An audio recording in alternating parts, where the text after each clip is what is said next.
61 का 1। क्या कर रहे हैं?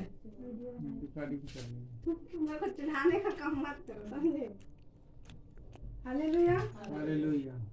भजन संहिता 61 का 1 क्या लिखा पढ़ो? हे परमेश्वर, हाँ हे परमेश्वर, मेरा चिल्लाना सुन, हाँ मेरी प्रार्थना की ओर ध्यान दे। आगे भी पढ़ो।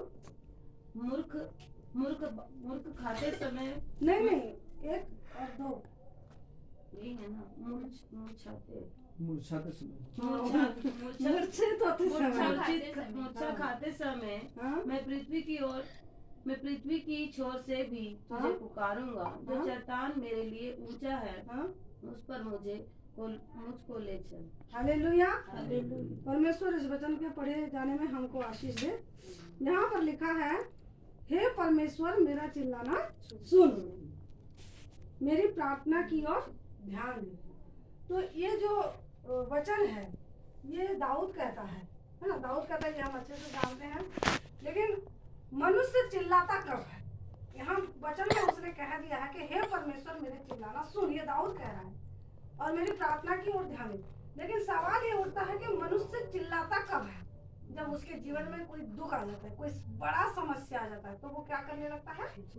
चिल्लाने। नहीं, ये चिड़चिड़ाना नहीं है, ये चिल्लाना है। मतलब एक आवाज, एक ऊंचा स्वर है जो कि किसके ओर से क्या जा रहा है? परमेश्वर की ओर, परमेश्वर की ओर इसका चिल्लाना है ना?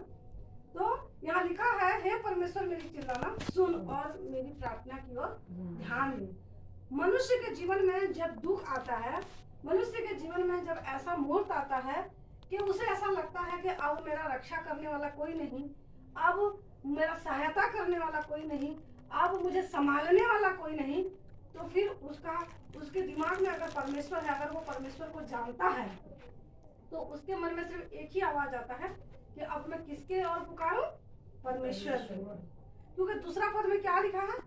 मैं मूर्छा खाते समय, है ना? पढ़ो उसको, दूसरे पद में क्या लिखा है? मूर्छा खाते समय, हाँ? मैं पृथ्वी की छोर से भी हाँ? तुझे पुकारूंगा। मूर्छा खाते समय, मतलब मूर्छा इंसान कब खाता है? जब उसके जीवन में कुछ बहुत बड़ी समस्या आ जाता है, तब वो मूर्छा हो जाता है, मूर्छित हो जाता है ना?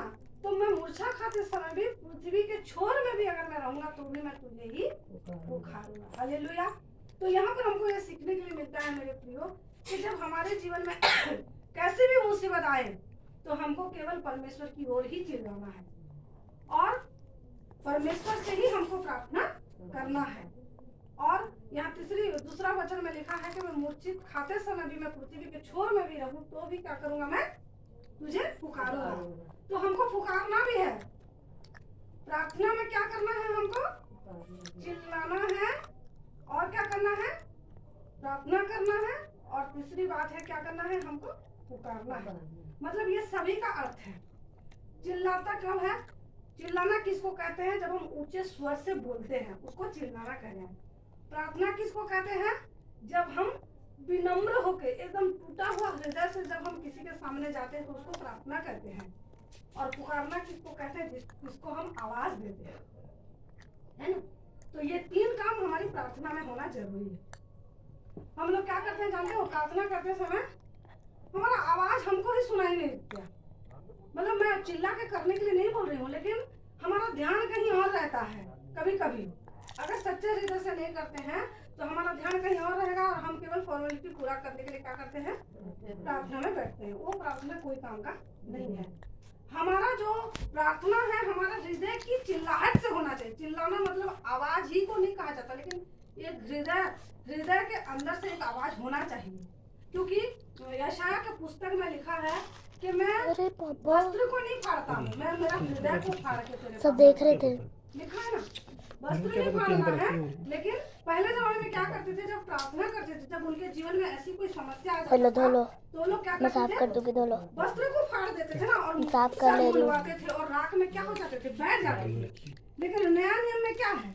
नया नियम में परमेश्वर का वचन कहता है अब तुमको वस्त्र नहीं फाड़ना है, अब तुम्हारे हृदय को फाड़कर परमेश्वर के सामने आना। यही है चिल्लाना। हालेलुया। हालेलुया। तो मेरे प्रिय, इसीलिए यहाँ पर दाऊद कहता है कि हे परमेश्वर मेरा चिल्लाना सुन और मेरी प्रार्थना की ओर क्या कर? ध्यान दे। तो पहला क्या हमने देखा कि चिल्लाना है कैसे हृदय से, दूसरा हमको प्रार्थना करना है, तीसरा क्या है हमको पुकारना है ना। तब क्या होगा देखिए फिलिप्पो 4:6 में पकड़ो क्या लिखा है? बाजू। वहाँ लिखा है